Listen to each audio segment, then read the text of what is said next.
Samsung Galaxy Z Flip 3 ini punya desain dan harga yang cukup menarik. Spesifikasinya pun juga asik. Tapi apakah pantas disebut sebagai ponsel lipat terbaiknya Samsung? Mari kita bedah hasil reviewnya bersama gua, Susetio.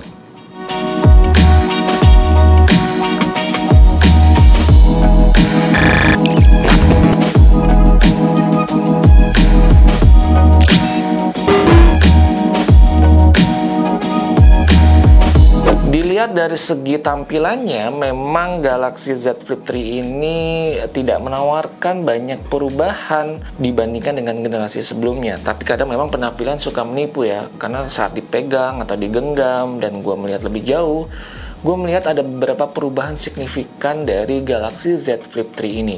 Dulu gue sempat mereview dari Galaxy Z Flip yang pertama di awal tahun 2020. Itu gue masih menganggap desain atau image-nya itu terlalu cewek banget ya, karena memang rasanya kok nggak pas untuk dipakai buat pengguna cowok. Tapi di Z Flip 3 ini semuanya berubah, atau image itu berubah, karena desainnya kini lebih unisex, jadi bisa dipakai pengguna cewek ataupun pengguna cowok.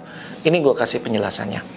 Di desainnya ini gue melihat ada perubahan yang mungkin tidak akan terlalu terlihat signifikan kalau dilihat secara kasat mata. Tapi bila dibandingkan dengan Galaxy Z Flip di tahun 2002, bentuknya ini jauh lebih mengotak dibandingkan sebelumnya yang lebih melengkung. Ini gue suka karena akan membuat desainnya itu jadi jauh lebih unisex. Ponsel ini memiliki bagian belakang dari Gorilla Glass Victus ya, jadi tidak seperti generasi sebelumnya yang serba kaca. Meskipun dimensi dan berat Galaxy Z Flip 3 ini pada dasarnya sama seperti sebelumnya, ponsel baru ini terasa lebih kokoh untuk dipegang. Menurut gua, penggunaan bahan tersebut di Galaxy Z Flip 3 ini memberikan keuntungan tersendiri karena lebih tahan banting daripada kaca dan lebih mudah digenggam juga. Artinya selama penggunaan Z Flip 3 ini, ketika gue genggam bahkan dalam keadaan tangan basah, itu tidak mudah lepas atau tidak mudah jatuh. Namanya juga ponsel lipat ya, jadi ada engsel di tengahnya untuk membedakan antara di layar atas dengan layar bawah ya.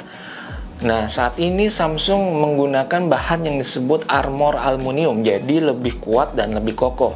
Walaupun sebenarnya gue nggak ada masalah juga dengan generasi sebelumnya yang sama-sama kuat dan kokoh, tapi ini jauh lebih kuat.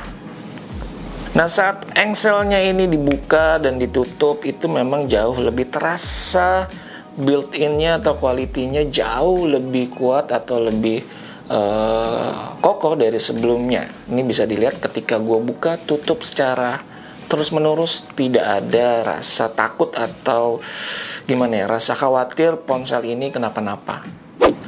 Mari kita jelajahi bodi di sekujur badan dari Galaxy Z Flip 3 ini. Di sebelah kanan ini ada tombol power yang juga berfungsi sebagai fitur pemindai sidik jari. Gue sih nggak ada masalah ya, karena memang fiturnya pemindai sidik jari ini responsif dan cepat saat untuk membuka ponsel. Di atasnya juga ada volume up and down. Cuman yang jadi permasalahan adalah sedikit mengganjal ya, bukan permasalahan. Kenapa ya Samsung tidak memberikan fitur pemindai sidik jari ke dalam layarnya itu sendiri. Tapi melihat harganya yang sudah turun, rasanya gue nggak perlu bertanya lebih jauh sih.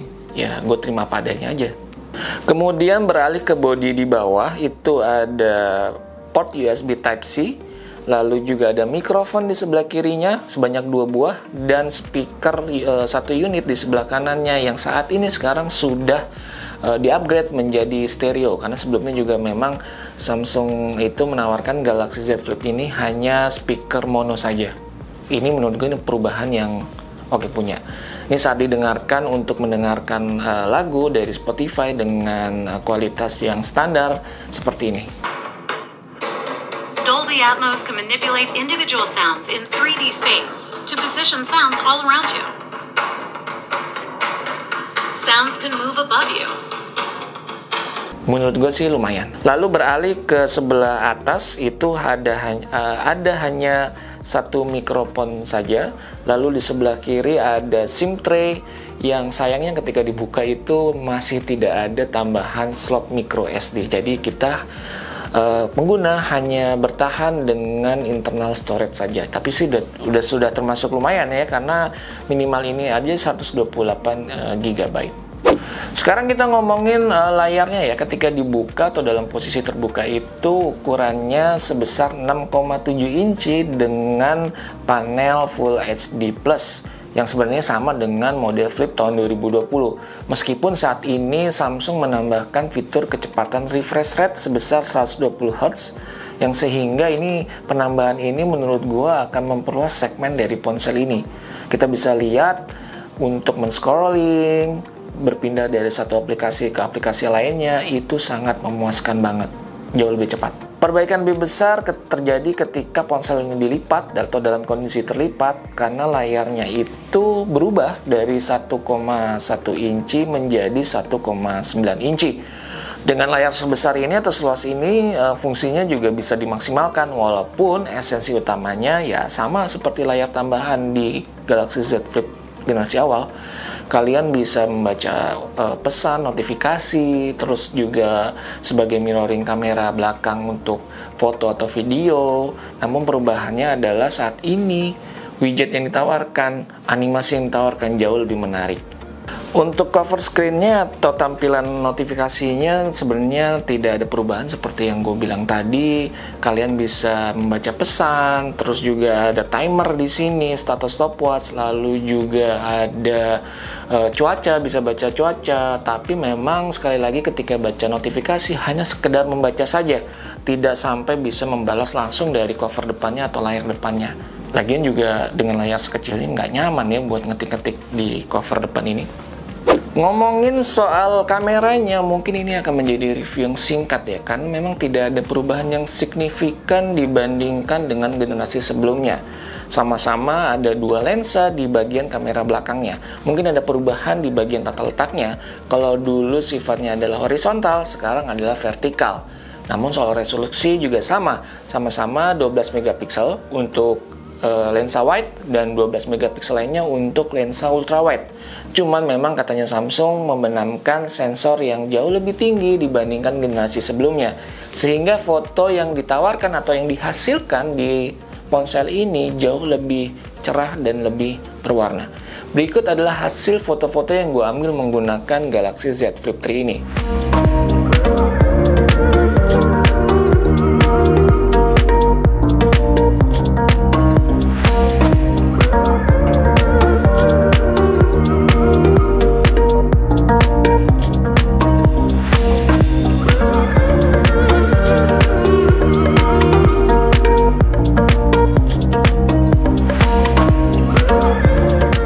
Oke, sekarang ngomongin kamera atau lensa depannya juga tidak ada perubahan, sama-sama menggunakan resolusi 10 megapiksel. Tapi kembali jadi pertanyaan gue adalah kenapa sih Samsung tidak membenamkan teknologi terbarunya, yaitu under display kamera yang sebenarnya sudah ditanamkan atau digunakan di Galaxy Z Fold 3. Tapi udahlah, lagi-lagi harganya yang lebih murah dari sebelumnya, ini harusnya tidak membuat gue terlalu kecewa banget sih. Koleksi fitur mode kamera yang ada di Galaxy Z Flip ini juga tampak identik dengan generasi sebelumnya. Kita bisa menemukan mode flex ketika bisa dilipat. Anda satu sisinya bisa mengambil gambar, sisi lainnya Anda bisa jaga agar ponsel ini tetap stabil. Fitur-fitur ada mode standar yang digunakan di Z Flip ini sama dengan Galaxy S21. Zoomingnya sudah serba digital yang bisa melakukan zoom hingga 10 kali lipat. Pengaturan kamera di sini tidak sebanding dengan apa yang akan Anda temukan di flagship Samsung terbaru lainnya sayangnya. Jadi jangan membeli ponsel ini dengan harapan dapat mengambil foto yang fantastis seperti Galaxy S21. Galaxy Z Flip 3 ini dibekali atau dibenamkan dengan baterai 3300. Ini sama dengan generasi sebelumnya. Ini agak disayangkan ya, karena memang sudah refresh rate 120 Hz tapi baterainya masih sama.